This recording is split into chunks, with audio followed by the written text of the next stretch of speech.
Hi, I'm Sama Zadora, and this video is about women getting what they want. I've been teaching thousands of women for at least 8 years now, all over the world. And one of the things I notice is people keep showing up and they say they want things, but they aren't getting the things they want. Or they've been trying to change their lives, but those changes haven't been happening.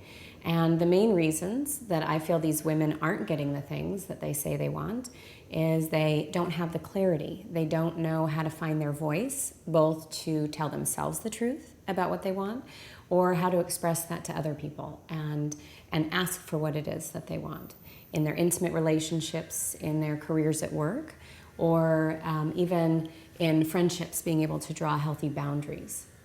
So this video series, we're going to talk about unlocking your voice and asking for what you really want, getting really clear, and being in your power in that way.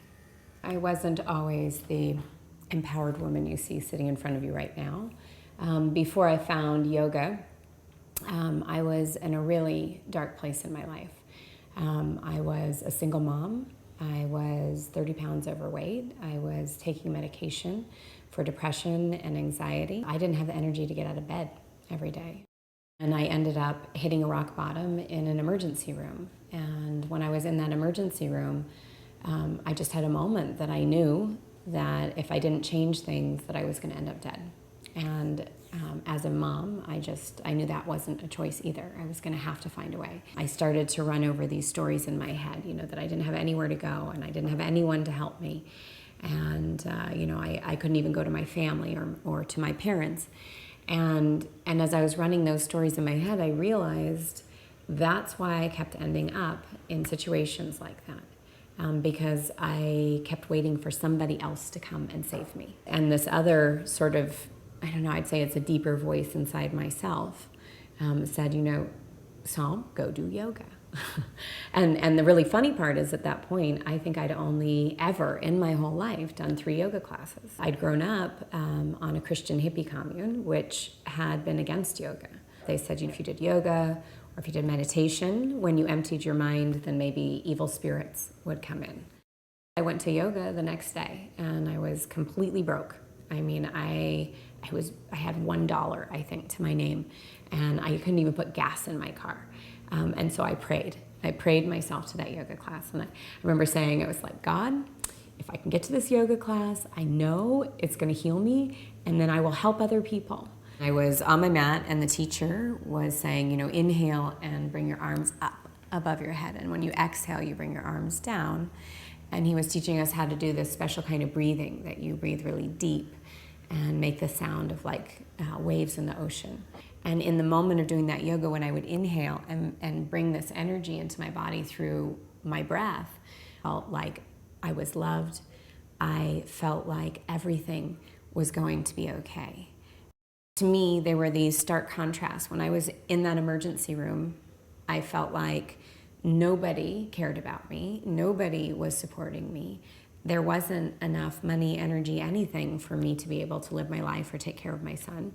So after that first yoga class, I was committed to going every day. I was literally had all the pressure of that rock bottom in the emergency room. I knew I had to go every day, and it wasn't a choice. I was completely and totally committed to doing it. But it didn't mean it was easy because I still had chronic fatigue. And there were days I would wake up and make up my mind to go to yoga, and I literally still couldn't get out of bed. And I would lay in bed all day looking at all the different classes that were at the yoga studios. And if there was a 9 a.m. and I missed it and I couldn't get out of bed, I'd be like, okay, I'm gonna go to the 10 a.m. And then the 10 a.m. would pass.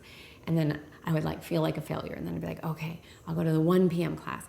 I couldn't get out of bed for the 1 p.m. And there were literally days that the whole day would go and I wouldn't make it to the class. I did not lose my focus, and I would make it the next day. And I wouldn't give up, even though it was really difficult in the beginning. And then what started to happen is because I had that commitment, because I kept going, I started to change my body and my mind. And suddenly I did have the power and the energy. So it wasn't like I was pretending I was empowered. I was empowered because doing the practice brought the power of that energy in my body and was healing my body, so I wasn't sick, so I didn't have chronic fatigue, and healing my mind because I was learning how to have positive thoughts instead of always these kind of negative. disempowering thoughts. And after I was teaching yoga for about a year, I found that even though I had healed so much of my body and healed a lot of my mind, I still felt like there was a lot missing for me, because the more I felt that I found my own voice and found my own power, I just realized that a lot of the things in my life didn't fit me anymore. And at that point, I took a trip to go to India because I wanted to immerse myself deeper into the yoga, into the country where it came from and the culture it came from. And I was afraid that if I followed that I might, lose everything that I had.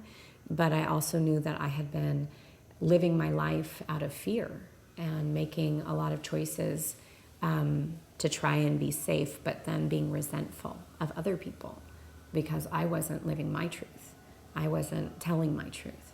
And because I wasn't doing that, I really wasn't there for the other people, that I was afraid of losing. In a way, I'd already lost them. Something in me had changed enough, and I was so hungry. And I remember writing in my journal at the time, it was like, I'm willing to risk everything because I'm so hungry to know who I really am. When I was in India, I went into these temples that had carvings of goddesses that were sometimes naked. And even some of the temples had carvings of people having sex. And that was really shocking, having grown up from a background where God and sex were like really far apart. And definitely I'd never seen, images of God as a woman. And so going in these temples and seeing people coming and praying and worshiping images and statues of God as a woman, as a female like me, felt like complete. I had been given this one version of God when I was growing up as the masculine energy, and then here was the counterpart of God as the female energy, and that together they made a whole. And it made me fall in love with myself. By taking that trip to India and meeting my teacher there and just taking, I think, that risk and learning the things I learned there, I really transformed so that I did feel like I could live life in the freedom of being myself and also speaking my truth. In the beginning, it did feel like it cost me because the things I built around myself weren't my truth. And if I wanted to be in love with what my truth is, then my surroundings would have to start to match that, including the people I was in relationship with. And either those relationships were able to grow and transform with me, and some of them didn't, and we parted ways. And that is never easy. I never want to make it sound like that's easy. We're called to live powerful lives, and we are called to live in our truth. And we have to step up to do that. And so when I talk about empowerment and women's empowerment, a lot of it is you can't play the victim. I had played the victim for so much of my life.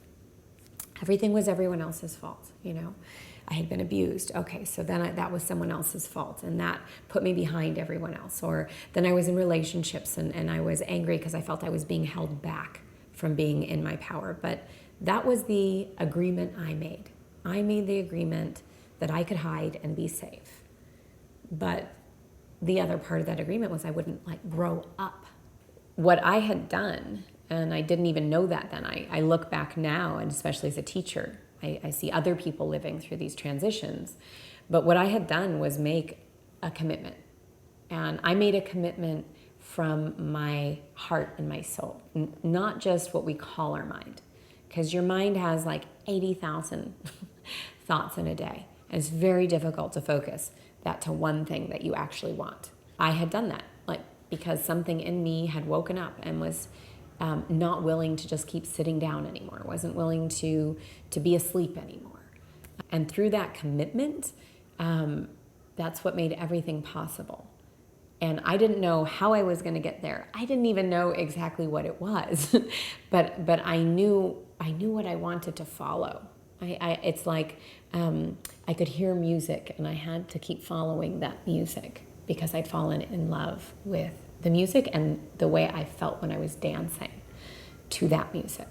That's the kind of commitment you have to make, because you're going to meet self-doubt. You're going to meet criticism by other people. You're not gonna, if your vision is big enough, you're not gonna know how you're gonna get there. That's the good news. If your dream is really big, you're not gonna know how to get from here to there.